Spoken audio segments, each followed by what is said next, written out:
Muito bem, gente.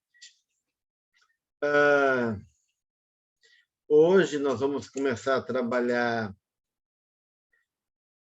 o complexo familiares, né, que no item 17 chamado complexos parentais, né, que envolve o complexo paterno e o complexo materno. Do Jung ele fala assim, dos principais arquétipos e complexos que existem. Ele elege 5 como sendo os mais importantes, mais presentes: o ego, a sombra, a persona, o ânimos e a ânima, e o complexo parentais, que é o complexo paterno e materno. Então, esses são os mais importantes, assim, né? Se a gente for dividir, seriam 6 aí, né? Mas colocando junto o complexo paterno e materno com o complexo parental. E o Jung vai comentar na obra dele que os arquétipos do pai e da mãe, né, são dos mais poderosos que existe na influência na personalidade do filho. O que será que é tão importante, tão assim determinante, a ponto do Jung colocar como se esses arquétipos são um dos mais fortes e importantes e presentes em esse poder de influenciar tanto sim, o psiquismo da criança? Alguém pode me dizer alguma coisa em relação a isso?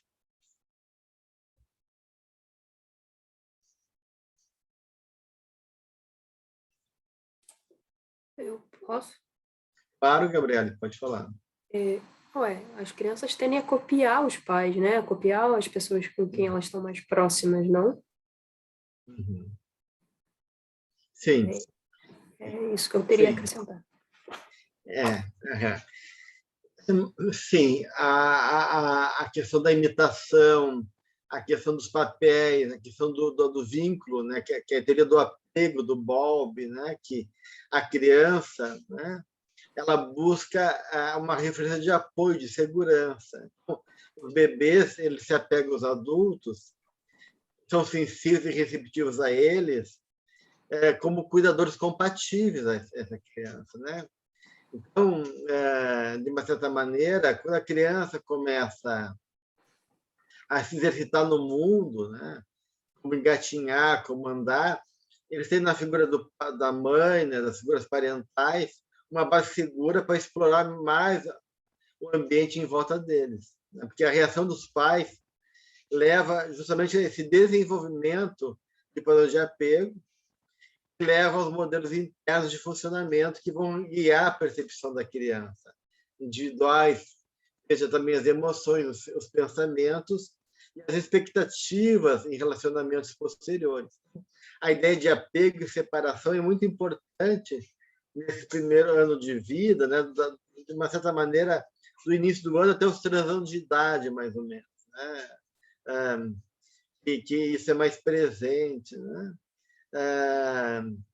Aos 3 ou 4 anos de idade, a separação física não é mais uma ameaça ao vínculo da criança, e então ela pode começar a criar uma nova fase, né? Então, esse sistema de comportamental de apego, ele serve para manter ou alcançar maior proximidade com a figura de apego e ajudar realmente a criança a ter, na figura da mãe, em especial, depois do pai,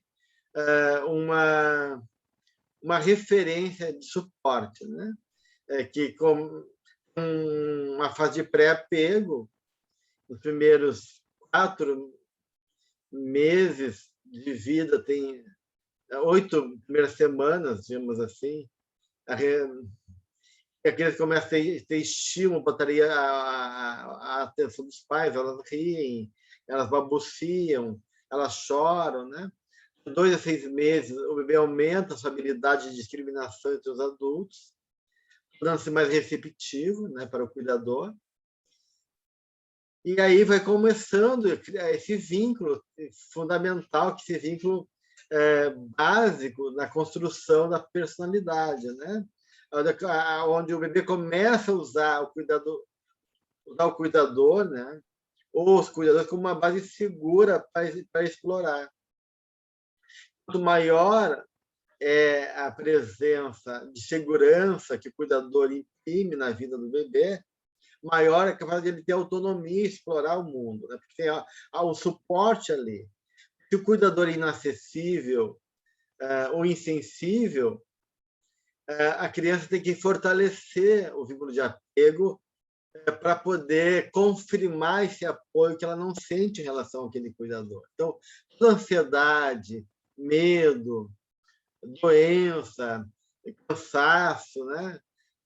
Vai causar na criança um aumento do comportamento de apego, né? No segundo ano de vida, mais ou menos, né? A criança começa a ver o cuidador como algo independente, né? Ela está independente e aí começa a ver todo um novo movimento, né? Para poder, de uma certa maneira, construir a internalização dessas experiências que ele foi assimilando durante a construção da sua autoimagem, né? da construção da formação do ego, né? Tudo isso ligado a essas primeiras fases da vida da criança, né? Então, toda vez que a criança se sente insegura, o que acontece? Ela quer ir no colo da mãe. Estranhou o ambiente, teve medo de um cachorro, ela olha para a mãe, eu posso ir, não posso ir? Eu posso explorar aquele mundo, não posso explorar aquele mundo? Então, a figura da mãe e do pai são essenciais nesse momento, né? A poder realmente construir esse movimento. E tem um autor chamado Erickson, né? Que ele vai criar 8 fases do desenvolvimento da personalidade, né? Então, a primeira fase de vida, do 0 a 1 ano de vida, é a fase de confiança e desconfiança, confiança básica, né?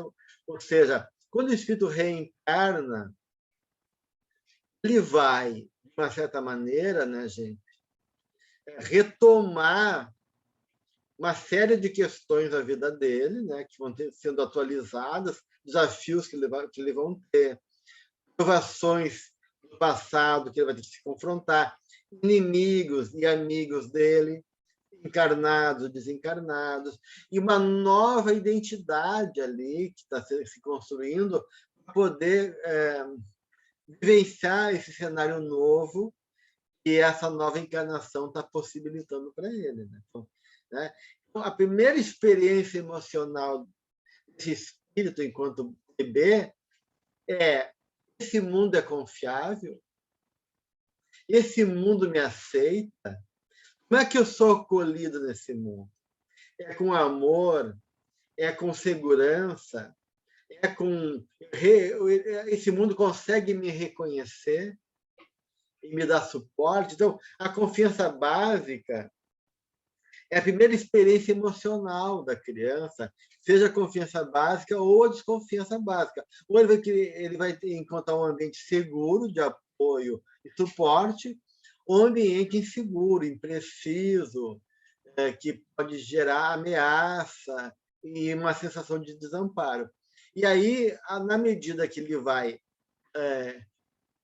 se construindo psicologicamente, vai ter outras fases da vida dele, né? A questão, depois da confiança básica ou desconfiança, vem a questão da autonomia, ou vergonha e dúvida, que é dos 2 aos 3 anos de idade, depois iniciativa ou culpa, depois clarificação da identidade ou confusão de papéis. Não, primeiro vem esforço e inferioridade dos 5 aos 11 anos de idade, né? Daí entra na pré-adolescência e adolescência, que é a afirmação da identidade, confusão de papéis. Depois, na vida adulto jovem, intimidade versus isolamento.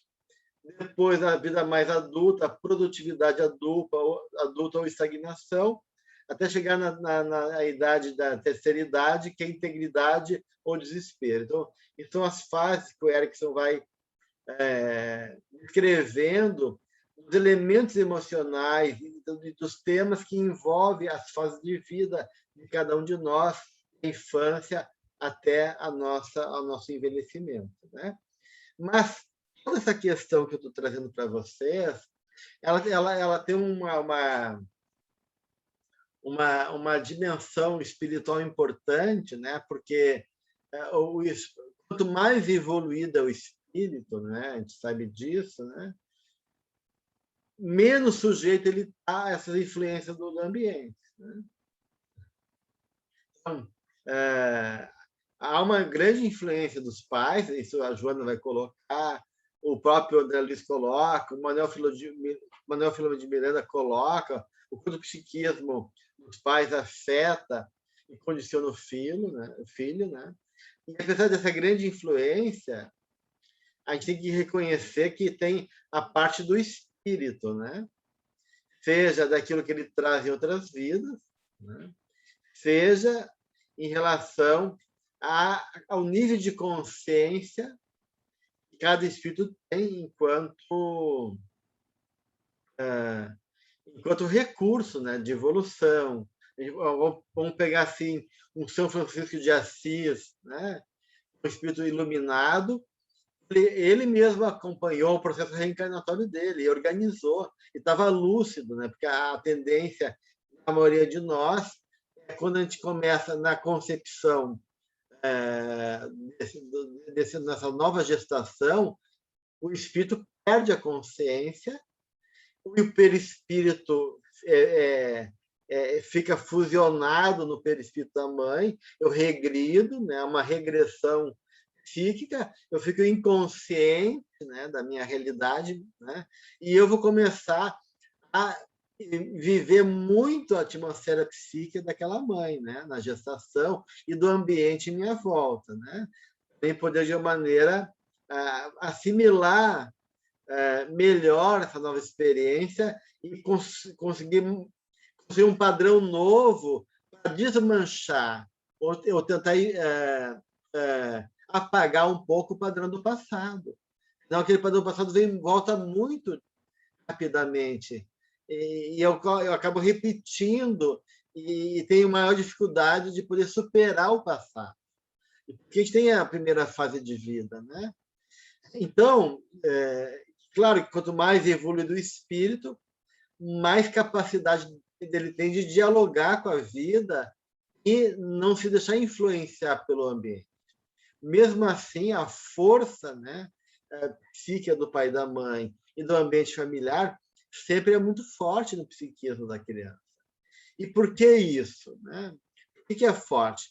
Porque, de uma certa maneira, o bebê, a criança, vai projetar o self no pai e da mãe, né?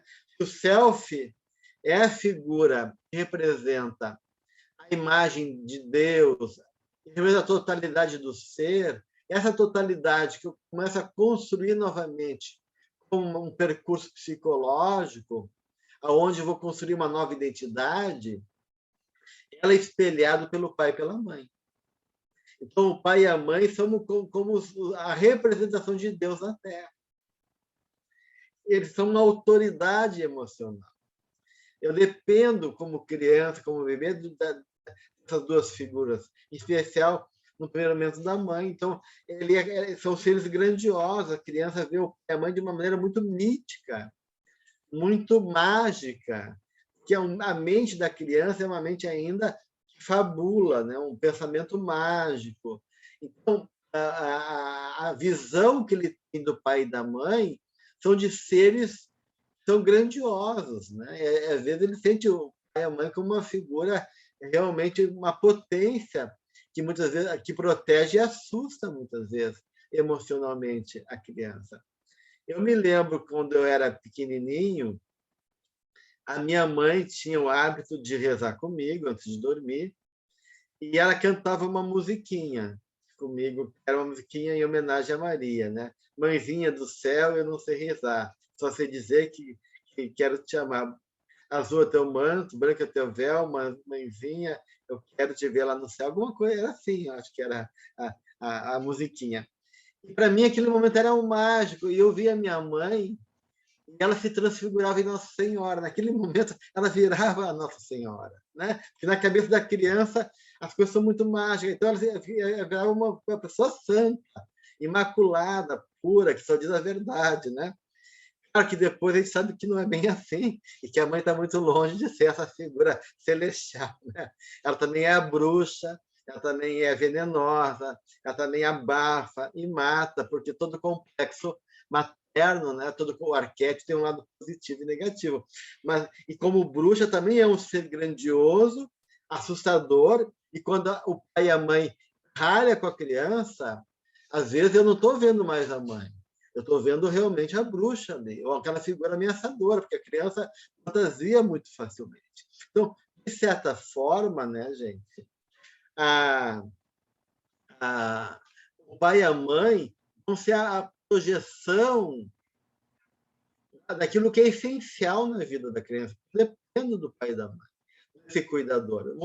Né? Esse cuidador tem esse caráter tão divino, de uma certa maneira, na minha vida psíquica. Então, a primeira experiência de self eu vou ter, do ponto de vista psicológico, tá ligado ao pai e à mãe. O pai e a mãe é a figura de self da criança. Ele é o Deus, é o centro da vida psíquica da criança. Né? E dependendo como esse pai, como essa mãe respondem à criança, né?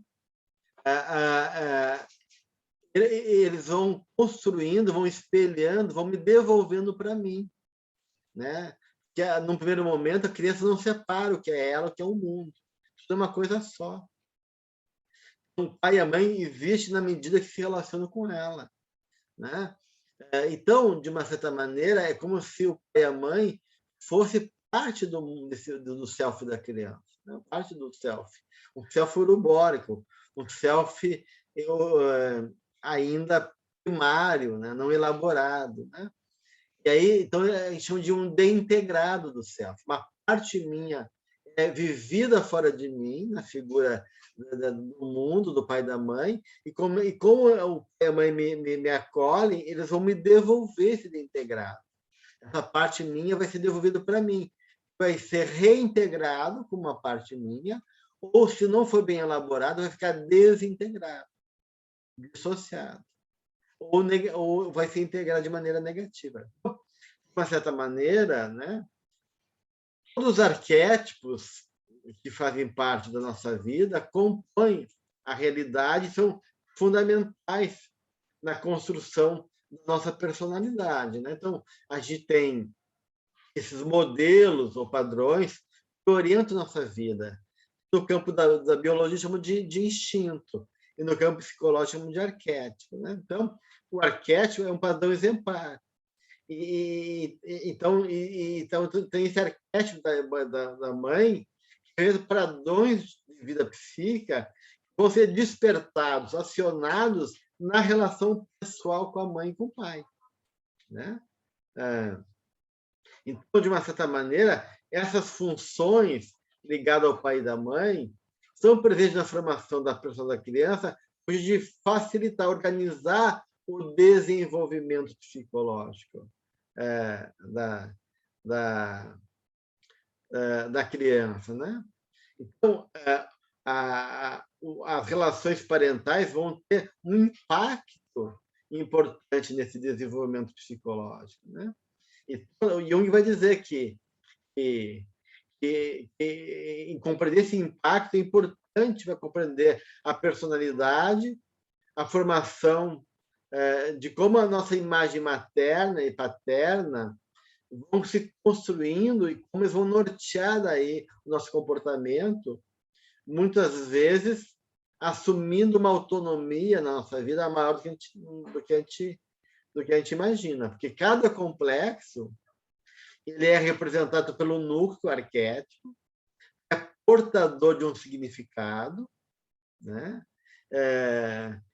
e que, de uma maneira, na experiência pessoal, o complexo que está sendo formado a partir desse núcleo vai agregar diversos conteúdos pessoais, oriundo da minha vivência, né?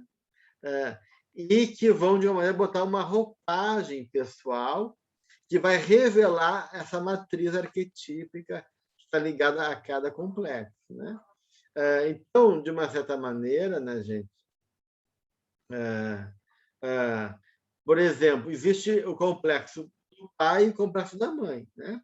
O complexo da mãe são todas aquelas qualidades que estão no inconsciente coletivo ligado na imagem da mãe. Desde essa mãe que é a pata que choca ovos, por exemplo, né? Então, o arquétipo da mãe está associado, desde que o mundo é mundo, a tudo que é ligado a essa função paterna. Então, imagens coletivas, universais, ligadas a esse padrão. O arquétipo da mãe está associado como o dispensador da vida, né? A doação, nutrição, gestar, dar forma, acalentar, aquecer, né? Nutrir, confortar, apoio. Tudo isso está ligado ao arquétipo da mãe. Então, experiências emocionais ligadas ao arquétipo da mãe. Isso é coisa positiva, também tem uma coisa negativa também, né, da mãe.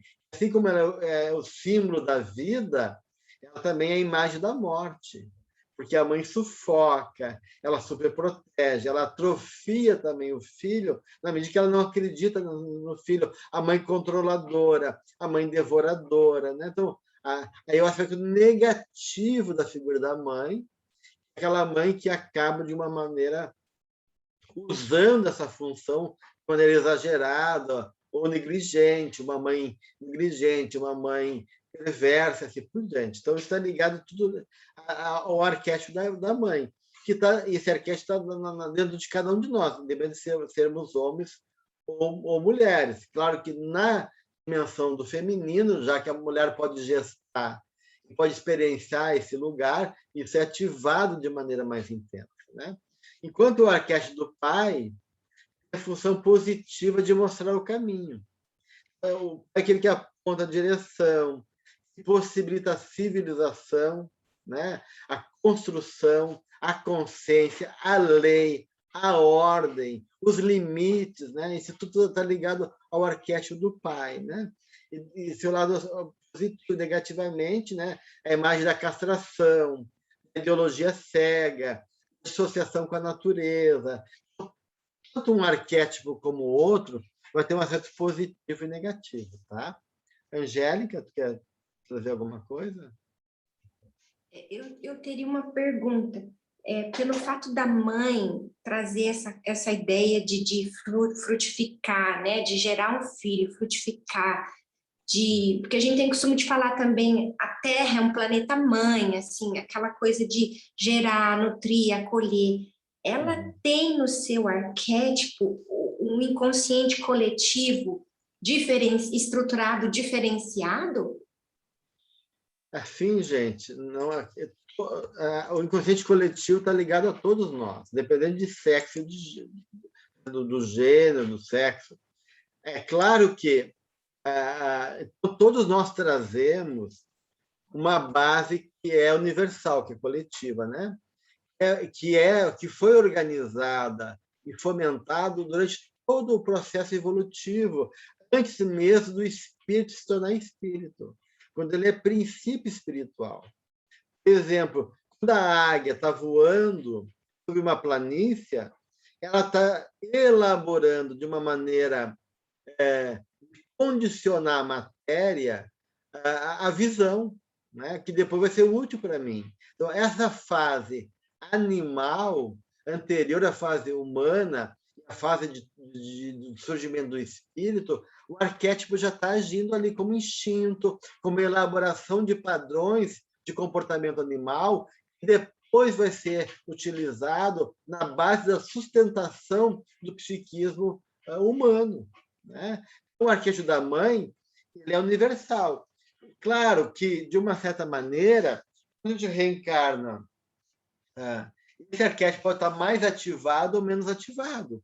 Por quê? Porque esse arquétipo ele sempre vai ter uma expressão pessoal, mesmo para o espírito, né? Então, assim, Angélica, digamos assim, se eu fui uma mãe italiana, gostei de ser aquela mãe italiana, casa cheia, muita comida na mesa, e a minha vida foi toda voltada para essa função materna, eu posso ser identificado com essa função paterna.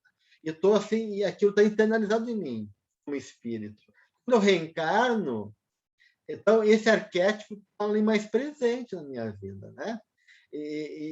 Digamos assim, mesmo sendo homem, né? Eu posso ser um homem e ter esse arquétipo, né? Eu reencarno como homem, mas meu lado maternal está ali muito ativo, né? Então, de uma certa maneira, eu não vou parir dessa vez, né? Mas eu posso ser um cuidador e usar esse arquétipo da grande mãe como uma sensibilidade na minha vida psicológica, na minha função paterna também, né? Tem homens que são muito maternais, por exemplo, né? Agora, eu posso ser uma mãe da cabeça, né? Como o papel Joana de Ângeles, né? Que é uma tená, né? Uma educadora. Ela reencarnou, como Juana de la Cruz não teve família, não teve casamento, não teve marido, né?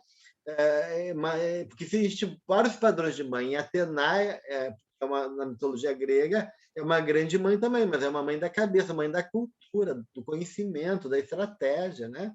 Tudo pode, de uma certa maneira, a gente tem que entender que esse materno não está só ligado à gestação física literal, mas ao cuidar da gestação em outros níveis também, espiritual, né? Um arquétipo está presente ali. Agora, quando a gente reencarna, dependendo como esse núcleo arquetípico está dentro de mim e de como eu vou vivenciar a experiência desse papel a partir do cuidador, né? Isso vai ficar internalizado de maneira positiva ou negativa, né? Por exemplo, né?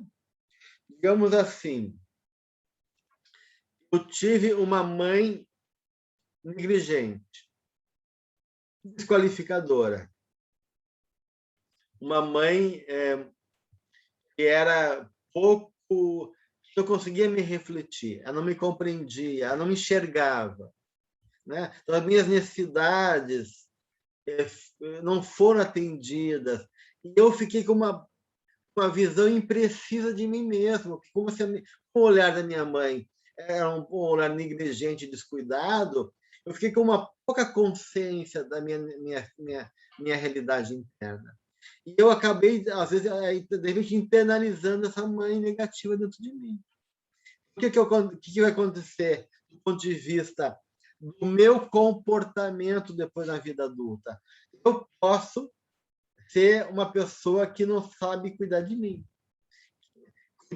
E continuar repetindo esse padrão da mãe comigo mesmo, porque essa mãe está dentro de mim, né? Com uma imagem de negligente, de abandono, eu tendo a me abandonar, eu tendo a ser negligente comigo mesmo, eu tendo a não reconhecer minha necessidade, tenho dificuldade de me acolher, de cuidar de mim. Por quê? Porque eu estou com uma mãe negativa dentro de mim. Então, eu estou com um complexo materno negativo. Ou isso vai ser projetado numa figura feminina depois na minha relação marital, né, conjugal. De repente, eu vou buscar mulheres que compensam essa falta de mãe.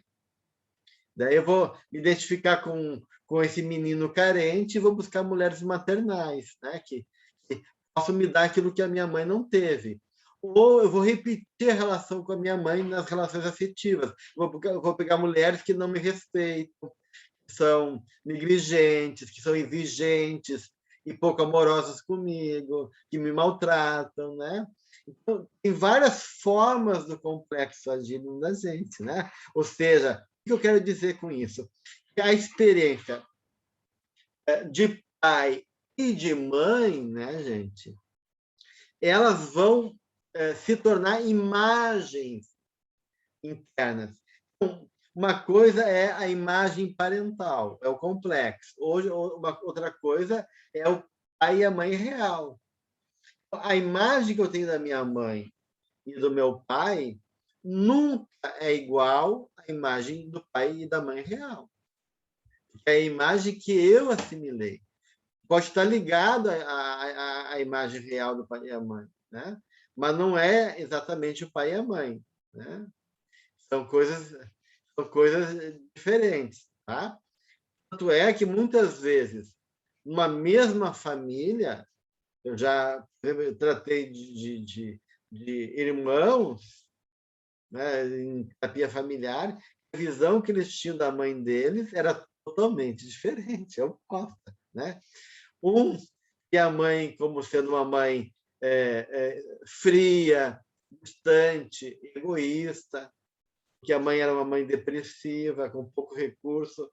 E outra, eu tinha pena da mãe, ver a mãe como uma mãe que se doou muito, que se entregava, que é sensível. Era a mesma mãe. Mas cada um assimilou a experiência a partir de uma imagem que foi internalizada e ficou essa imagem materna. E claro, né, gente, as relações são diferentes também, porque os vínculos são diferentes. Porque existe vínculo espiritual, porque existe os vínculos de simpatia e antipatia, existe identificação, se é uma menina, se é um menino. Eu prefiro um menino, eu prefiro uma menina. Então, tudo isso vai influenciar nessa dinâmica do complexo familiar, né? E também a gente muda. O pai que eu fui do meu primeiro filho não existe mais. O pai do segundo filho é um pai totalmente diferente. Então, a minha forma de ser pai agora é outra, né? E o meu vínculo é o mesmo, que eu posso amar meus filhos, todos eles, a forma de amor vai ser diferente, a forma de relação vai ser diferente. A gente não ama igual, e não se vincula igual, e não assume papéis iguais, porque às vezes o próprio espírito exige respostas diferentes. Às vezes o espírito é mais... a gente vê no próprio bebê, na própria criança, ela já tem o seu temperamento, ela já tem o seu núcleo individual. Então, às vezes são crianças mais dóceis, mais cordatas, mais cooperativas. Às vezes a criança é mais orgulhosa, mais rebelde. Isso vai acionar coisas em mim. De repente, eu não sei lidar com uma criança difícil, né? Então, aquilo vai acionar uma dificuldade que vai mobilizar conteúdos mal resolvidos que o meu outro filho não mobilizou, porque ele não tinha aquele traço. E aquele traço, então, não acionava algo mal resolvido dentro de mim. É muito dinâmico o processo todo, que envolve esse movimento das relações, do apego, da construção do vínculo e da representação da imagem de pai e de mãe que eu vou assimilar e internalizar dentro de mim. Tá? Mas, de qualquer maneira, todos nós vamos ter, então, né, a partir desse núcleo arquetípico, né, dessa função que alguém vai ocupar, né? Não precisa ser o pai e a mãe biológica, a função materna. A função paterna está ligada ao arquétipo, né? E essa função paterna vai ser experienciada na figura de um pai e de uma mãe de carne e osso, né? Então, de uma certa maneira, isso vai sendo vivido tão complexo. O complexo vai ter tudo aquilo que eu estou associando à imagem da mãe e do pai, ausência dessa imagem, né? Eu sou um órfão, ou as figuras que de uma certa maneira, ocuparam esse papel. Uma tia, uma avó, um vô, uma professora, um professor, né? Um irmão mais velho. Todos eles podem, de uma maneira, em alguma medida, representar papéis que estão ligados à função paterna e materna, né? Desses arquétipos, né? E vão influenciar na composição dessa imagem. E não é só a minha mãe, mas como é que é a história das mulheres da minha família? Desse materno lá, né? Porque a minha mãe também tem um complexo materno, também teve uma mãe, também tem uma imagem de mãe, né? O meu pai também teve uma mãe. Então, a imagem que ele tem no inconsciente dele de do materno também vai influenciar o meu complexo materno. Então, vai ter vários estímulos, imagens e experiências ligadas à função materna ou à ausência dela, que vão estar colaborando em construir a minha imagem de mãe e a minha imagem de pai. E por isso que a minha imagem de mãe e de pai nunca vai ser igual ao pai real e à mãe real, né? E, né, de certa maneira vai ser diferente, né? Então, isso depende desses fatores todos e da compreensão espiritual de cada espírito também. Tá? Até aqui tudo bem? Alguém quer trazer alguma questão, alguma pergunta a fazer? Gelson, Sim. eu acho que a gente não vem com manual, né, quando a gente nasce, para a gente aprender a ser mãe, entender tudo isso. Mas a gente pode ser avó, né? Depois eu vou ser avó, eu acho que eu vou tentar ser uma avó legal. Mas seria bom realmente a gente aprender mais sobre isso quando a gente é mais jovem, antes de preparar nesse campo da maternidade e paternidade. É que assim, né, Cleide? Tudo são experiências para o espírito, né? E a própria experiência do pai e da mãe, mesmo que seja difícil, é um aprendizado. Até que a Joana de Ângeles vai colocar exatamente isso, né? Que os impedimentos domésticos, familiares, têm a sua necessidade no princípio do inteligente, né? Que é o espírito que rege a vida humana. Que conviver com os problemas ou as bênçãos que produziu nas reencarnações anteriores está ligada a essa nosso novo panorama, ao qual a gente está vinculado, tem raízes profundas do passado, né? Vários difícios, relacionamentos que nos desafiam, né? A aspereza, a inimizade, a presença da mãe dominadora, a Joana coloca assim, do pai autoritário, né? Ligados também àquela família que eu preciso, ou que eu mereço, de uma certa maneira, diante do meu passado também, né?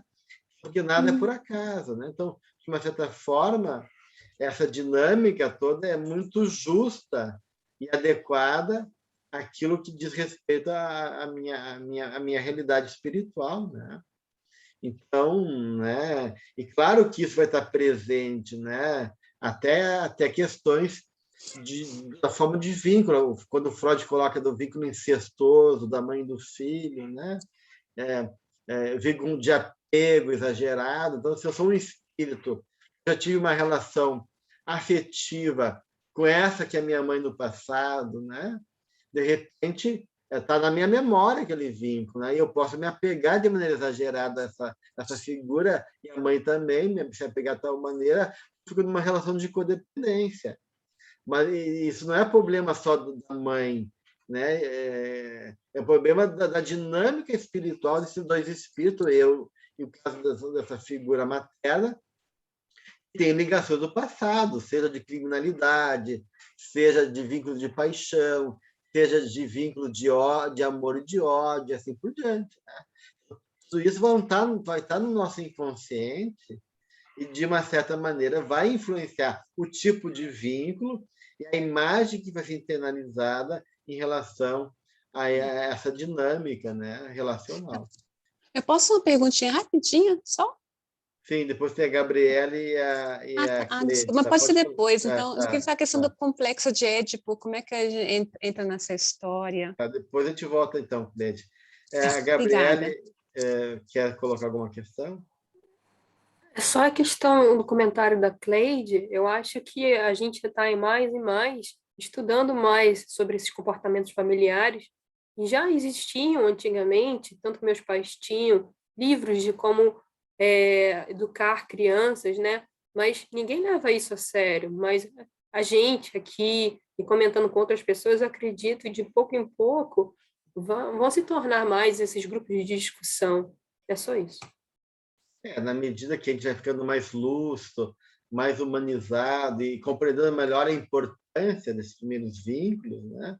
e do papel da educação, do papel dos pais na educação daquela alminha, a gente vai se antenando mais, né? Mas mesmo assim, às vezes é no susto mesmo, né? Mesmo a gente tem certa teoria, certa consciência, tem as nossas dificuldades inerentes à nossa condição, né? Então isso faz parte do Faz processo. parte, porque no momento atual que a gente está, evolutivo, a gente vai ter isso. Então, isso só vai mudar quando nós, como sociedade, mudarmos, né? Então, é ter paciência mesmo, né? A questão é de ver que isso já está acontecendo, mas bem gradativamente. Sim, E a Olímpia coloca aqui, Gelson, toda essa dinâmica do desenvolvimento psicológico do espírito ficar mais potencializada naqueles espíritos que sofreram ameaça de aborto, sim, no caso de rejeição, né, vai ficar mais potencializado de maneira negativa, assim como pode ser potencializado de maneira positiva, né, Olímpia? A mãe conversa com o feto, é uma mãe que recebe aquele espírito amorosamente, se for, né, e consegue transmitir apoio e segurança, o feto já tem 6 níveis de consciência, né? O bebê, né, intrauterino, né, nessa fase ainda gestacional, ele já tem consciência, ele chupa o dedo, ele ri, ele chora, ele se assusta, ele tem pesadelo, né? Então, o bebê já é um indivíduo, já é um espírito que está ali, né?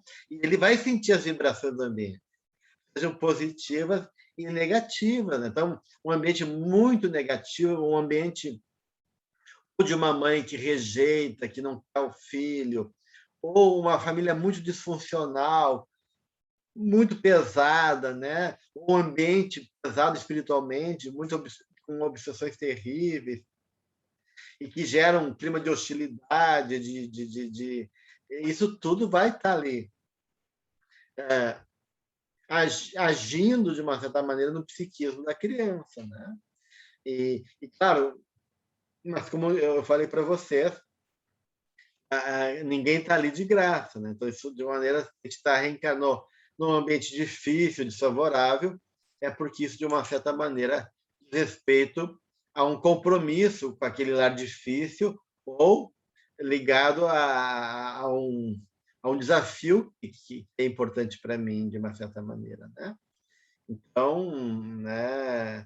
Só que então a ajuda vai colocar realmente que muitas vezes algumas neuroses, né, Olímpia, são frutos muitas vezes de coisas gestacionais, são lá na memória dessa experiência primeira antes de eu reencarnar ainda, né? Então, porque ainda mais quando se misturam a padrões do passado, né? De culpa, de medo, de insegurança, né? Ou que envolve minha incapacidade como espírito de poder também digerir e elaborar aquela experiência, né? Então, não pode culpar todo o ambiente, né? De uma maneira isso depende também sempre da nossa capacidade como espírito de lidar com aquela realidade. Ok, Gelson, obrigada. Cleide, tu quer fazer a questão do Édipo? Sim, é porque você falou essa relação pai, mãe, filho, e é uma história que sempre me tocou muito, é difícil de compreender, claro que tem todo um aspecto psicológico atrás disso, e o assunto me interessa no momento porque meu filho está aprendendo na escola, ele fez 18 anos, está no ginásio, ele está horrorizado com a questão do Édipo.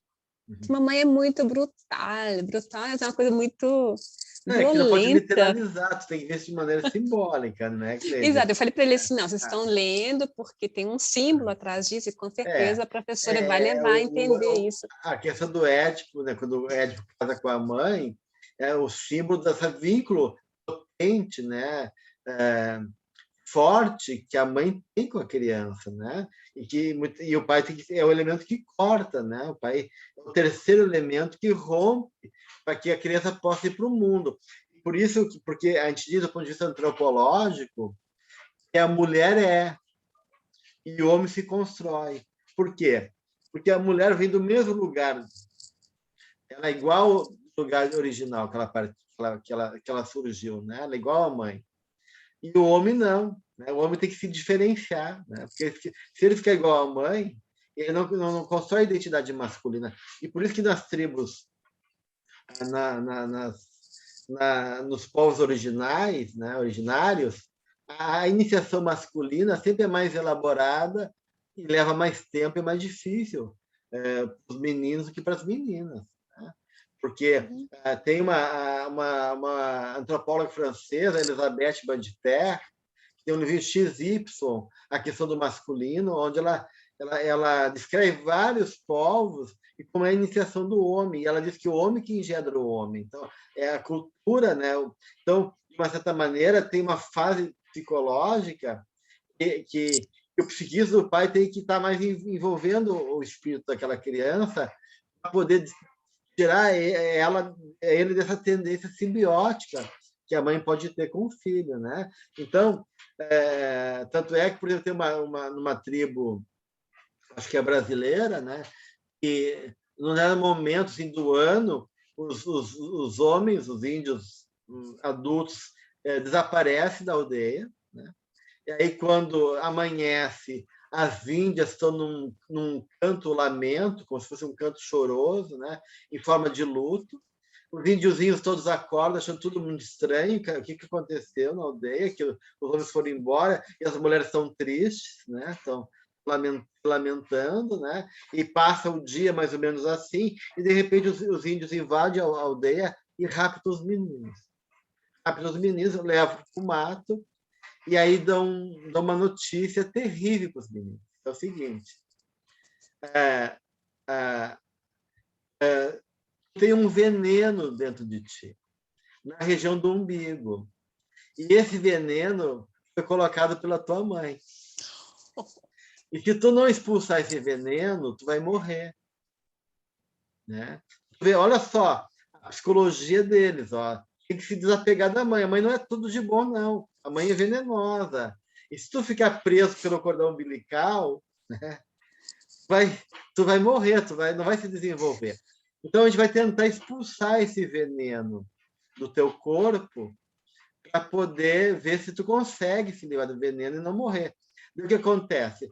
O índiozinho é assustado de várias maneiras, ele é surrado por taquaras, por tigres que deixam a pele, tomam uma beberagem com fezes de animais e plantas que geram vômito. E chega um momento que o índiozinho, o menino, ele desmaia. Seja de pavor ou de exaustão, porque ele é surrado, né? Ele desmaia. Ou seja, ele morre por um tempo, né? De repente ele acorda do desmaio, daí vem um índio mais velho e diz: parabéns, sobreviveu, expulsou o veneno, tu superou a morte. Agora tu pode fazer parte do mundo dos homens. E aí ele vai ser iniciado. Depois tu vê que coisa forte emocional, né? Poder internalizar essa imagem masculina, ele construir daí os recursos dele como homem depois na comunidade indígena que ele faz parte, né? Então, de uma certa maneira, a iniciação masculina é sempre muito mais difícil. Por quê? Porque tem esse vínculo primário com a mãe. E muitas vezes o espírito, né, Cleide, já vem com a ligação do passado, digamos assim. A minha mãe é inimiga do meu pai. Teve que casar com aquele homem por obrigação espiritual, não porque eu quero, né? Aí eu vou receber o meu comparsa do passado, que também é inimigo do meu marido, né? Então, de uma certa maneira, está no inconsciente um desgosto, tanto desse espírito que é o filho, como dessa mãe que é a esposa. E, de repente, inconscientemente, há um pacto inconsciente entre eles começam a se apegar e se opor ao pai.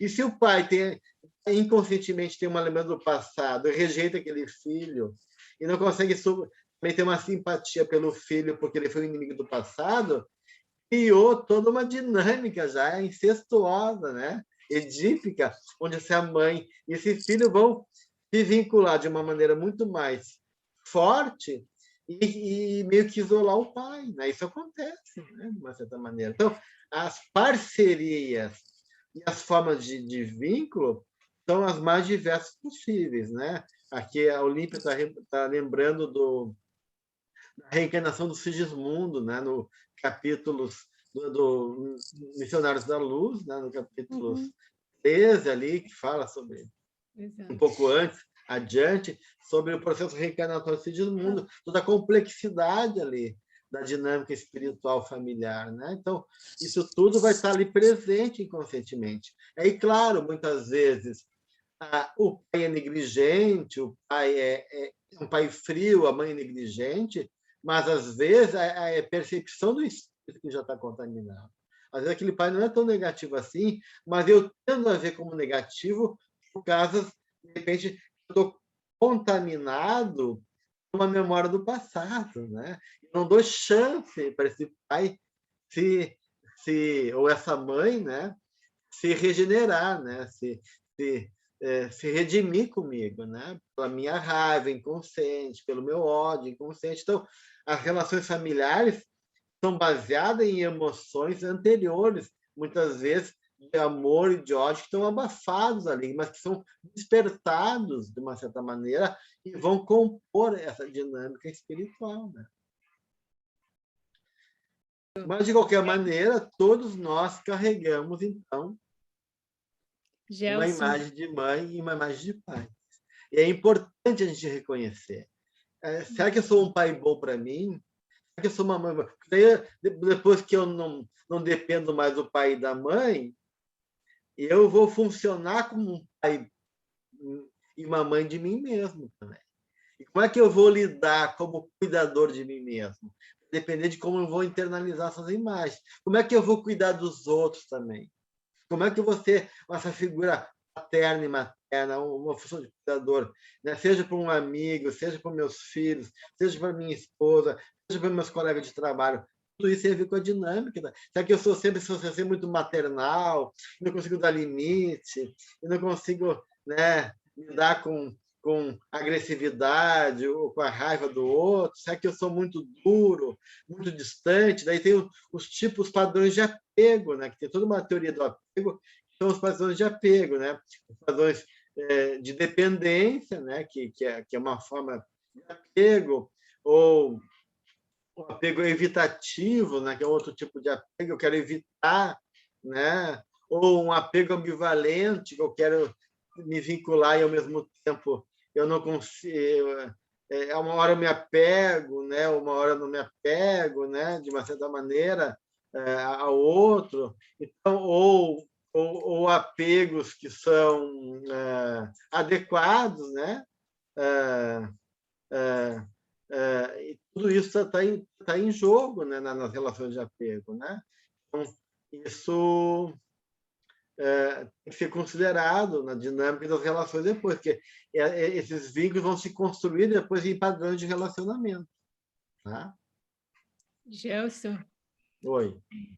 quando tu estavas falando desse rito de passagem lá dessa tribo, e eu fui lá porque hoje eu li essa mensagem no meu evangelho, do capítulo do Evangelho Buscar e Achareis, que deixar o pai, né? Deixar o pai, deixar a mãe, né? Deixar o filho.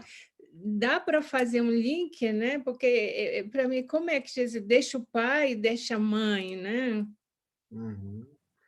Porque que está exatamente o tipo de... porque a gente não cria o filho para nós, a gente cria o filho para o mundo, né? O projeto reencarnatório dele, né, Olímpia? Então, de uma certa maneira, eu como filho, tenho que honrar meu pai e minha mãe, mas eu tenho compromisso com o meu processo de individuação. Meu compromisso, primeiramente, é com Deus, né? E com a minha missão, meus desafios, né? De uma certa maneira, eu tenho que deixar pai e mãe no sentido que eu não posso ficar preso aos modelos, aos vínculos, não que não haja amor, não que não existe compartilhamento, mas, de uma certa maneira, eu tenho que assumir que o meu lugar envolve ocupar um papel no mundo, um lugar no mundo e dar conta de um projeto que me cabe, né? Então, tudo isso está em jogo. Então, isso, claro, vai ter tanto um apego seguro, né, que é esse apego Tu pode ter opinião positiva sobre si mesmo, sobre o seu parceiro, pode se ver separado do outro, mas consegue manter o vínculo, ou seja, uma relação confortável, de intimidade, quanto de independência, né? Depois, esse apego de evitação, evitante, porque quero me independizar, mas não porque eu me sinto bem, é porque, de uma maneira, eu tenho medo do apego, né? Eu tenho que forçar uma autossuficiência e uma invulnerabilidade porque eu não confio no outro, né? Não tenho medo de me entregar, né? Eu nego a necessidade, relações íntimas, porque eu tendo a evitar o apego justamente porque ele não é confiável. Depois tem um apego ambivalente, né? Que busca um alto nível de intimidade, de aprovação e receptividade dos outros, né? E que pode ficar dependente, né? Do outro. Mas às vezes a gente duvida, né? E tem que se culpar de provocar alguma coisa no outro na falta de receptividade do outro, né? E depois tem o apego desorganizado, que é esse jogo misto sobre relacionamentos íntimos. Eu desejo ter relações íntimas, e, ao mesmo tempo, eu me sinto desconfortável com a intimidade. Então, eu tenho uma certa ambivalência. Eu tendo a ter uma combinação, muitas vezes inconsciente, de opiniões negativas sobre mim mesmo, sobre o outro, que deixam confuso em relação à relação. Isso muitas vezes está ligado às projeções desses vínculos de pai e mãe que eu não resolvi, que eu acabo transferindo para os meus parceiros na vida adulta, né? E a gente vê isso, né? Muitas vezes eu quero uma mãe idealizada, um pai idealizado, então eu quero um homem idealizado, eu me irrito porque o cara não responde à minha expectativa, né? É uma irritação exagerada, porque eu estou projetando nele aspectos mal resolvidos de um papel protetor que eu não tive.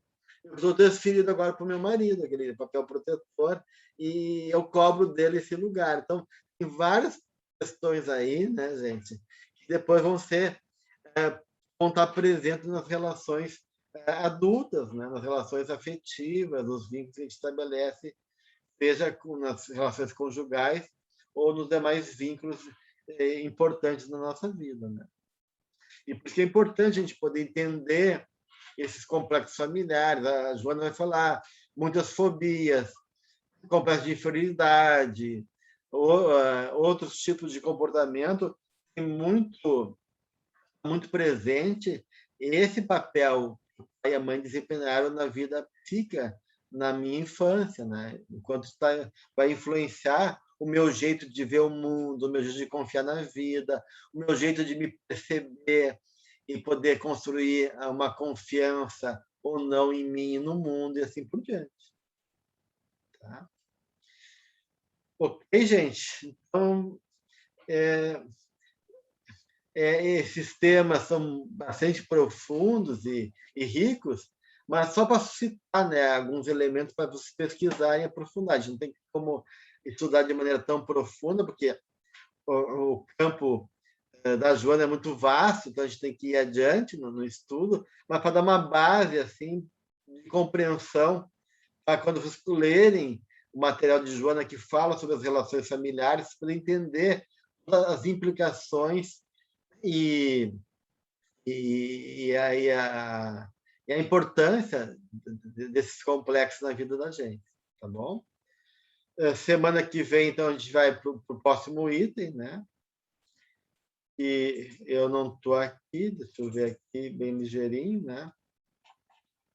É o item 18, ânima e ânimos, tá bom? Ok.